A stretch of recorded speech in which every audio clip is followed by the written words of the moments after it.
원래 안 되는데. 안녕하세요.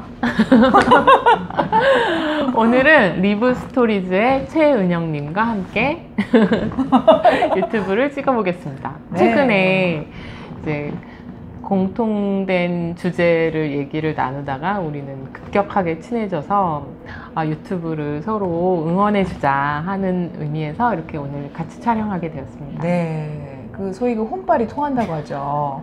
그 혼발이 조금 통하고 지금 우리가 좀 그 인생에 있어서 중요한 시점에 있고 그래서 좀 미션을 각자 정하고 그걸 서로 응원해주고 돕기로 그렇게 했어요. 그래서 저희가 이제 뭐 구체적으로 밝힐 수는 없지만 어떤 목표를 세우고 이제 유튜브도 열심히 하기로 했습니다. 네, 저희 많이 응원해 주시고요. 오늘 제가 맨날 얘기하는 엄마의 행복이 사회적 가치다, 이 주제를 가지고 좀 서로 이야기 나누는데 제가 이걸 시작한 게 벌써 2019년 11월 벌써 3년 정도가 되어 가요. 네. 그래서 엄마의 행복이라는 것을 키워드로 우리 효선님이 쭉 꾸준하게 작업을 해오셨어요. 네. 그래서 그 엄마의 행복 얘기들을 많이 하지만 그 말을 구성하고 있는 또 효선님의 서사가 이렇게 쭉 있다고 저는 알고 있어요. 네. 그래서 오늘 그런 얘기들을 이제 해주실 거죠? 네네. 그래서 엄마의 행복이 되게 형이상학적이잖아요. 맨날 저보고 이제 주변에 남편은 날아다닌다고 하는데, 저는 정말 결혼하기 전에, 행복해지고 싶어서 결혼을 했거든요. 근데 약간 꿈이었다는. 그러니까 그때 당시에 우리 그냥 막연하게 네, 그냥. 맞아요. 그건 뭐 다 행복으로 향하는 길이었죠, 우리에게. 그렇게 결혼을 했는데 저 같은 경우는 다문화 가정에 이제 또 나이 차이가 좀 있어서 저희 부모님께서 굉장히 걱정을 많이 하셨거든요. 그 걱정으로 인해서 약간 저도 약간 그 부정적인 생각에 사이클에 돌면서 좀 우울해졌던 것 같아요. 그리고 결혼하자마자 또 아이가 생겨서 신혼 생활도 없었고 바로 육아에 돌입이 되다 보니까 처음이잖아요. 엄마가 된 건 처음이니까 힘들었었던 것 같아요. 그러니까 이제 우리가 엄마로서 행복해야 된다고 어떻게 보면 좀 강요를 받기도 해요. 사회적으로.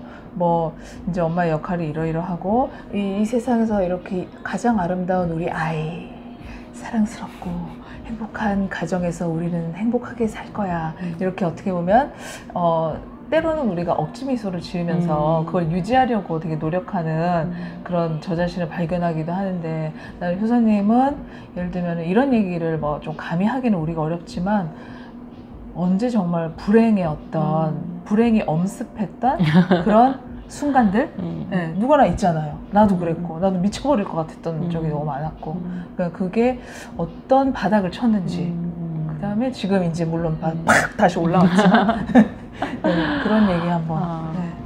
그러니까 일단 결혼을 하고 예상했던 거랑 많이 다르더라고요. 정말 달라요. 그리고 아이를 낳고 힘들잖아요, 초반에.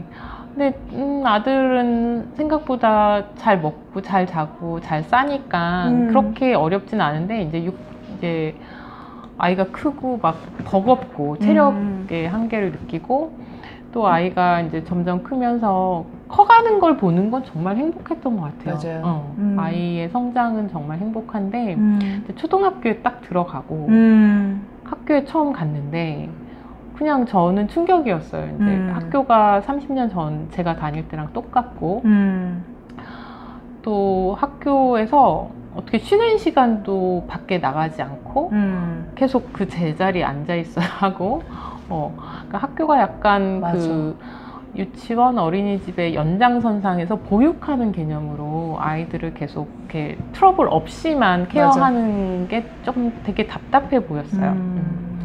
그리고 제일 충격은 첫 선생님과 상담 4월에 했었던 것 같아요. 입학을 3월에 하면. 근데 제가 이제 이 주변에 엄마들이 많이 이제 사교육, 영어 유치원들을 많이 보내시는데 저는 이렇게 보내고 싶지 않았거든요. 그 나이 때는 더 놀아야 된다고 생각을 했고. 그때 선생님이 제가 학원을 아무 데도 안 보낸다고 하니까 저한테 어머님 이 동네에 사세요?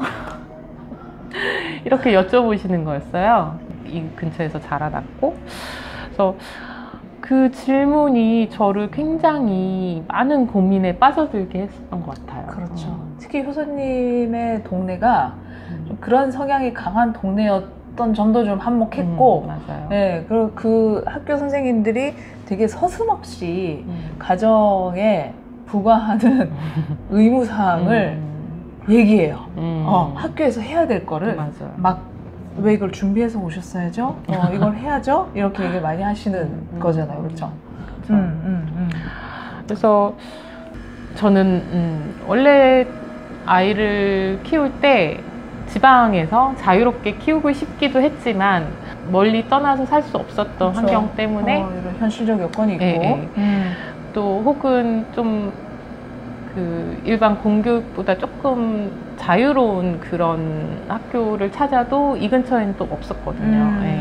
그래서 다른 교육을 시킨다는 건 저한테 조금 어려웠었는데 제가 이렇게 아이를 낳고 생활을 하고 엄마가 되다 보니까 이렇게 느꼈던 게 우리 사회가 너무 각자에게 역할을 중시하고 역할에 대한 초점을 맞추고 있구나를 어느 순간 깨닫게 됐어요. 그래서 엄마인데 엄마 역할을 좀 잘 못하는 이제 저 같은 경우는 집안일이 정말 안 맞거든요.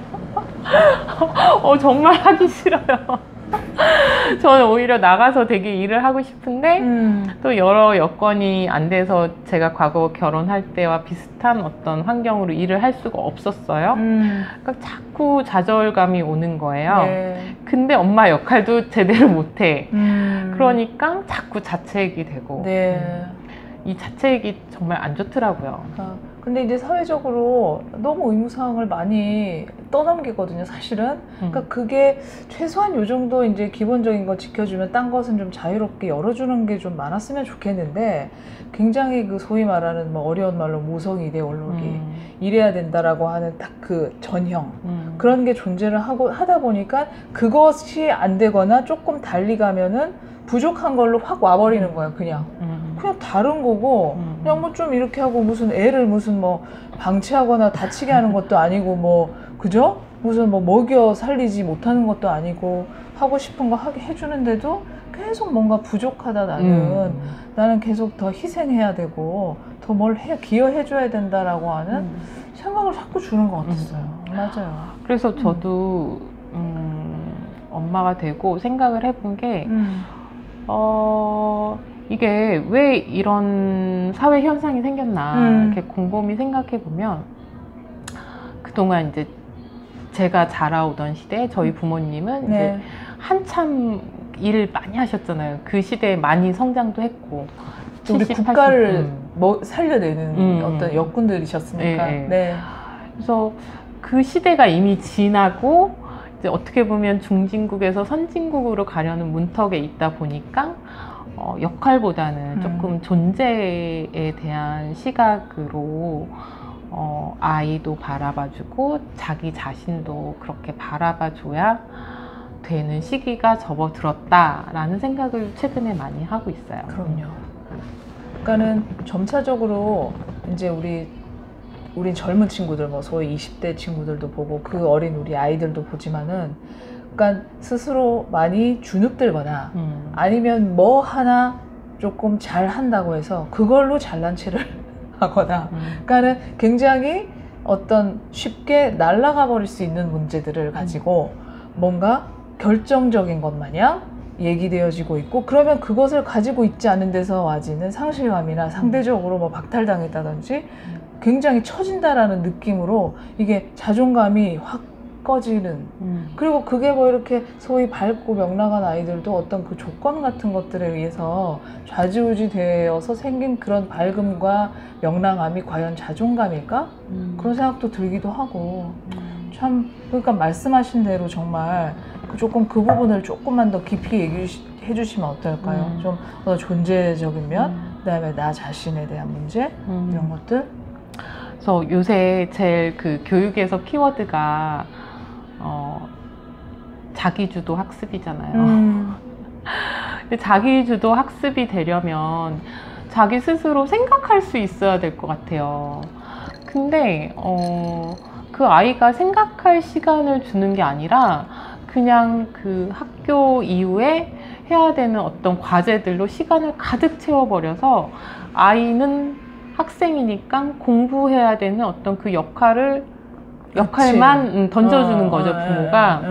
근데 제가 최근에 제 마음 공부를 하면서 터득한 거는 그 존재 자체를 더 바라보고 사랑으로, 믿음으로 이끌어 주다 보면 그 아이가 자기만의 생각을 가져갈 수 있다고 제가 느꼈고, 또 저 또한 저한테 그게 너무 중요했는데, 저를 스스로 믿게 되는 것도, 나는 원래 내가 가지고 있는 재능, 기질이 옳아. 난 그거대로 살아도 돼. 나는 엄마이기도 하지만 나는 장유선이기도 하고, 내가 가지고 있는 거를 잘 표현해서 내가 더 잘하는 거를 가지고 이 사회에 기여하고 싶어. 그거의 시작점이 그 사람이 가지고 있는 기질, 성격, 재능을 있는 그대로 바라봐주는 거. 맞아요. 존재 자체로 바라봐주고 예뻐해 줬을 때 그 사람이 더 빛날 수 있다고 생각이 되거든요.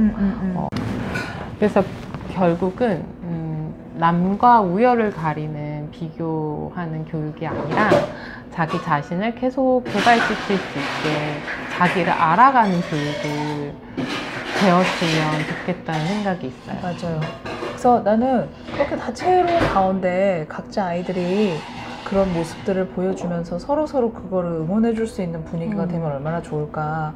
뭐 너네 집 차 뭐니, 뭐 너네 아파트 몇 평이야, 그 다음에 너 받아쓰기 이번에 몇 점이야, 이런 질문이 아니고 지금 말씀하신 대로 진짜 그런 모습이면 너무 좋겠다. 그러니까 정말 최소한의 것만, 사람으로서 사람답게 살 수 있는 것만 사실 배우면 되거든요. 특히 또 어릴 때는. 맞아요. 그죠? 그렇게 하면 되는데 애들이 너무, 그죠? 그 무궁무진한 상상은 다 이제 억눌려 있고 막 그런 상황에 있는 것 같아서 너무 안타깝고. 그래서 결국에 이제 행복이라는 키워드로 이제 아이에 대한 이런 관점을 또 이렇게 점차 이렇게 성숙시켜 오셨는데, 또 아까 전에 말씀하셨다시피 또 스스로에 대한 부분도 굉장히 또 많이 공을 들이시고 지금 그 지난 3년 동안 많이 작업을 해오셨잖아요. 그래서 그 얘기도 좀 들려주시겠어요? 아이가 이제 1학년 때 고민에 휩싸이고 제 중심도 많이 흔들리다가 어찌됐건 지금 6학년이 되고 3년 전부터 자기개발하고 책도 많이 읽고, 또 그 자기개발을 통해서 알게 된 분들을 이제 카페에 모셔서 계속 제가 알고 싶은 주제에 대해서 같이 이야기 나눴거든요. 그리고 올해 책을 2권을 쓰게 되면서 그러니까. 이제 조금 더 저에 대해서 알게 된 건 저에 대한 어떤 제 존재에 대한 확신, 믿음, 사랑, 이게 되게 필요했구나. 그게 단단해졌을 때 내가 가지고 있는 거 이렇게 내보내도 창피하지 않고 한번 해보는 거지, 나도 시작이지. 내가 앞으로 더 계속 지속하면 되는 거잖아요. 그게 뭔가 이렇게 결과물보다는 계속 지속하는 힘이 더 중요하다고 생각하거든요. 맞아요. 네. 그러니까 왜 우리가 정말 내가 한없이 초라하고 땅에 꺼지듯이 느껴지는 때가 있고, 또 어떤 때는 또 그게 싹 올라가면서 내가 뭐든지 할 수 있을 것만 갖고 이렇게 출렁인단 말이에요. 그런데 이게 결국에는 아까 말씀하셨다시피 그런 외부에서 부과되는 어떤 역할이나 조건이나 이런 것들에서 조금 멀어지고, 그 다음에 그냥 있는 대로 내가 나답게 놀 때, 저는 제 말로는 놀 때를 많이 쓰거든요. 그러니까 놀 때 좀 그런 것에서 자유로울 수 있을 것 같다. 자유로웠다. 네, 그런 느낌이 드는데 좀 그런 얘기인 걸로 이해가 돼요. 맞아요. 네. 그래서 엄마들도 아이를 잘 키워내기 위해서 집중하는 시간도 너무 좋은데, 엄마 자체에 대해서, 자기 자신에 대해서 조금 고민해보고, 자기 안에 숨겨진 욕구도 있는지 찾아보고, 근데 그걸 찾을 때 다양한 시도를 해봐야 돼요. 새로운 곳에도 가고, 다른 사람도 만나야 되고, 책도 읽어야 되고 새로운 공간에 또 가봐야 되고 혹은 취미 활동도 해봐야 내가 이걸 할 때 되게 기쁘구나. 나는 옛날에 원래 이 재능을 가지고 태어났는데 다 어디 갔지? 한번 다시 찾아도 보고 그래 가면서 요새 100세 시대니까 그 앞으로 긴 세월을 남들에게 흔들리지 않고 자기 중심을 가지고 자기 주도적으로 자기 삶을 이끌어 나가려면 그런 활동들이 필요할 것 같고 그랬을 때 그 과정 안에서 스스로 행복을 느끼는 것 같아요. 그래서 조금만 덧붙여 주신다면 이제 책을 2권을 올해 내시면서 그러니까 이제 첫 번째 내셨고 또 두 번째 최근에 이제 출간을 하시면서 뭔가 좀 더 또 한층 더 느껴지는 바가 있었다면 네, 어떤 식의 어떤 마음의 충족이 있었을까요?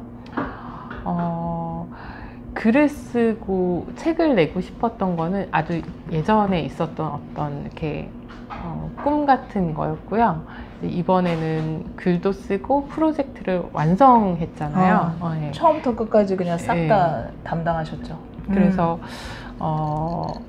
결혼 전에 20대, 30대 초반에 항상 프로젝트를 기획하고 운영하고 마무리 시켰던 그런 경험에 이번에 했던 그 경험이 약간 이렇게 맞물리면서 이제는 나도 해낼 수 있겠다. 그런 저를 믿는 계기가 됐어요.